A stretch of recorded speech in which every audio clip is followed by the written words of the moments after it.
Hey everyone, it's Lexie. So in today's video I'll be sharing with you all the books that I ended up reading in the month of January. So January was a very good reading month for me, I feel like.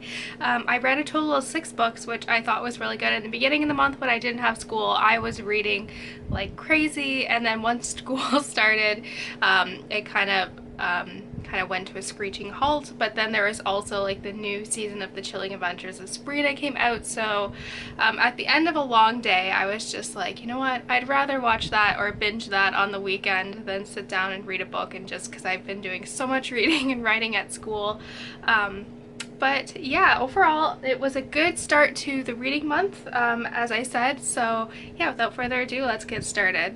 So starting out, I first read 9 Elms by Robert Bryzendine, and this is his first series in the Kate Marshall kind of thriller crime series, and I was really excited about this. I love his Erica Foster series. It's probably one of my favorite modern day crime series, and so I had high hopes going into this. But basically the premise of this, it follows Kate Marshall, who 15 years ago was the one who stopped the 9 Elms killer, and he was like in the capture of it, it almost took her life. But despite being a hero and solving this crime, the kind of court case very much tore her life apart. Her life was very much a topic of discussion with everyone, so it very much kind of throws her life out the window for a bit. But flash forward to present day, 15 years later, she's still trying to put together the pieces of her life that this killer took from her. And so there is the strange series of murders that are taking place that are very much reminiscent of the 9 Elms killers that were going on, and it kind of takes off from there, where she kind of has to kind of revisit her past. But I really enjoyed this book. I read this actually when I had the flu, so even though my body was like dying on the inside, I kept my mind sharp with reading this one. But I really love this. I thought this was a very good origin story and a good introduction to the character. I thought Kate Marshall was very complex, and she's flawed, and she's very realistic, and that's what I really enjoyed about this one. I thought the first part of the book was really intense. It did slow down within like the middle half of the book, but then it picks up again. So the pacing in this, it wasn't as kind of fast and intense as the Erica Foster series, but nevertheless I really enjoyed this, and I thought this was a solid start to the series. So I'm really excited for this. If you're looking for a new crime series to start, I highly recommend this one.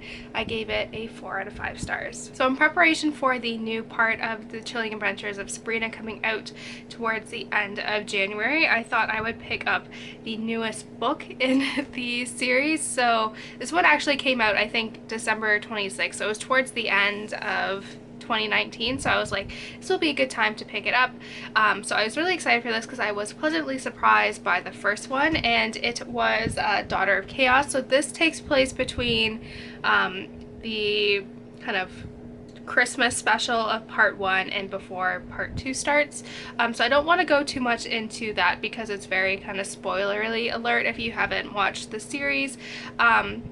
So I really like how that kind of filled in the kind of a little bit of the gap between the 11th episode and the 12th. So just like so you know, but I really like this. I didn't like it as much as the original one. This one focuses more on Harvey dealing with the after effects of some of the stuff that happened in the finale, and he's kind of dealing with that. So I wish it focused more on Sabrina, Harvey, or even like the mortal characters in the show. They weren't necessarily my favorite, but so I was a little bit disappointed this focused more on them, and I would have liked the this one to focus more on Sabrina. So it wasn't my favorite, but I still liked how it added stuff that was relevant in the second one, and it alludes to things, and it kind of interconnects some of the characters that necessarily don't get a lot of screen time together. So I did enjoy that. I'm looking at my bullet journal. I think I gave it a 3.5 out of 5 stars. So it wasn't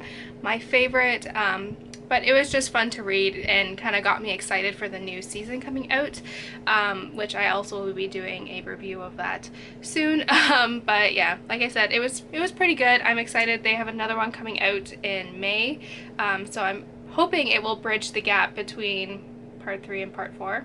We'll see following this trend, so I'm excited for that one. Next, I ended up picking up the Tales and Teacups book club picks for the months of January and February, which was Beartown by Frederick Backman. And I had high expectations going into this. My aunt read this and she really enjoyed it, so I was very curious to see. I had like a general premise of what I thought it would be in my mind, and I really liked it actually. So basically this takes place in a small town in Switzerland, I want to say. That's very much isolated, it's poor, but the kind of the pride and joy of this town is the junior hockey team, and they are going into the finals, and they are convinced that this is going to be the turning point for the town. Like, the town is actually going to be a place people want to go and be a part of, and so they have high hopes going into this, and their star player ends up getting kind of involved with a girl, and something happens, and this novel deals with the aftermath of that. But this book made me so angry because, especially growing up in Canada, like, or I think this is like equivalent to American football culture in that, like, just that sense and pride, like I grew up with that, but also with what made this book so frustrating was how realistic it was, and how different people had different perspectives on like the events that unfolded and how people reacted to that. And that made me so angry because it is a realistic portrayal of our society and how we deal with that certain subject matter and victim shaming and rape culture. So this book was very well done, and because it sparked that emotion in me, I know it was doing its job.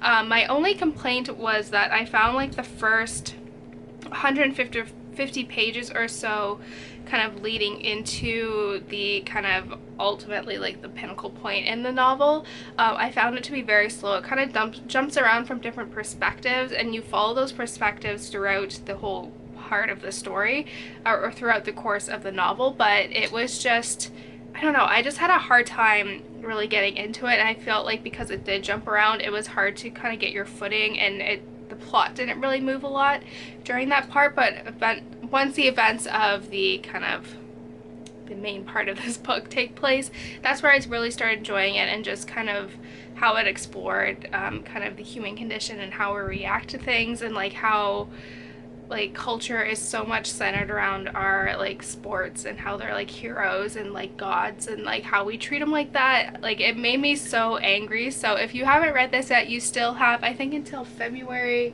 24th if you want to participate in the book club discussion.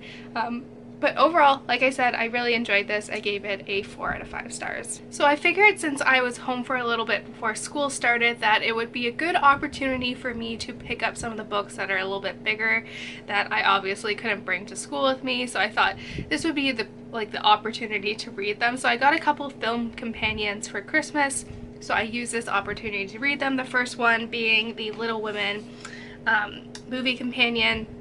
And I ended up seeing this movie with my sister, and I really loved it. I have a review for it. I'll put it up in the cards and down below. And then I also read the book. It was the last book club pick for 2019, and a lot of us didn't like it, but I still had high hopes for the movie, and I really enjoyed it. So I was really excited to kind of go into this, and yeah, I really like this. It kind of goes into the set design, the characters, like the different stuff, like how they had to like find like vintage luggage and all that. Like, I really liked it, and also goes into the filmmaking process and how they wanted to adapt this for a like 2019 audience, and that was just really interesting to see. Yeah, so like I said, I really love this movie, and I think if you loved the movie as well, you will like this book. It kind of goes into that, and yeah, it's just, you don't realize how much every detail goes into it, but yeah, this just kind of was like a more behind the scenes type of thing, which I enjoyed, so I gave this one a 4 out of 5 stars as well. And then, like I said, continuing on with the like movie companions, I also picked up the Harry Potter Film Wizardry, the updated edition.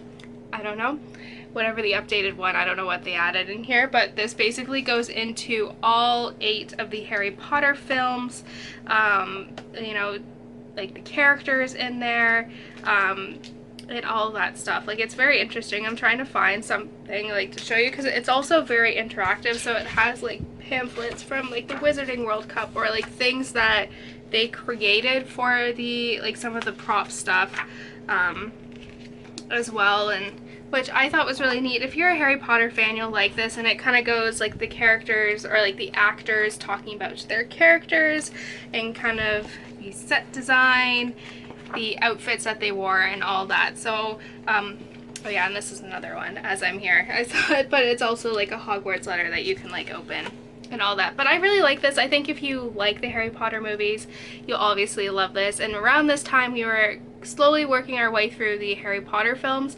My dad was because he had the flu too, he was patient zero of the entire family, and so he watched a couple of them without us, but we watched 3, 7, and 8 basically, but those ones tend to be my favorite anyways. But I was in a Harry Potter mood, and I thought this was fitting. So yeah, and if you are a Potterhead, you'll definitely like this. So I gave this one a 4 out of 5 stars as well.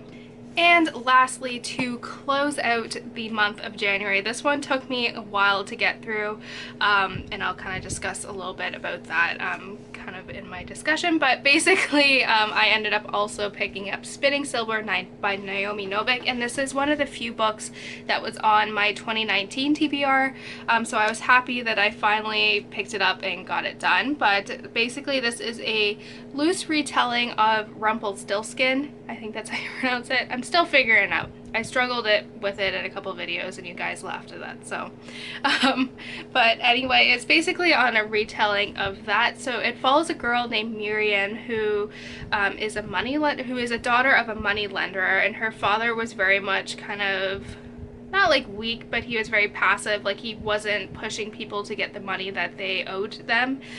So she takes it upon herself to do that, and she kind of quickly turns their family's fortune around. And so basically this captures the attention of a, like, I don't want to say elf lord, but it's more like a king that's like of a mystical group. Not necessarily an elf, but that kind of takes off from there. But this is a multiple point of view storyline. It's maybe told from like 5 or 6 different perspectives, and for me that was my biggest complaint in here. I'm like, if done well, I feel like multiple point of views can be done, like, can really add a unique experience to the novel. But for me, if it's a multiple point of view, I like having at least, like, at maximum 2 perspectives. For this one, it was just too many. I felt like because there were so many different perspectives, the plot for the first like 3/4 of the book was very, very slow. Like, it was, you would jump from different perspectives, and it would almost be like a retelling of what you already told. Like, we already knew this perspective, and I didn't really care much for a lot of the like narratives in here. If it just focused on the 2 main characters in here, I think I would have enjoyed it a lot more. So like I said, it just very much, like, because there are so many different perspectives, it felt like the plot was at a standstill for a long time, and I think that's why it took me 2 weeks to get through this one, and I was struggling. Like, I was just like, I just need to finish this.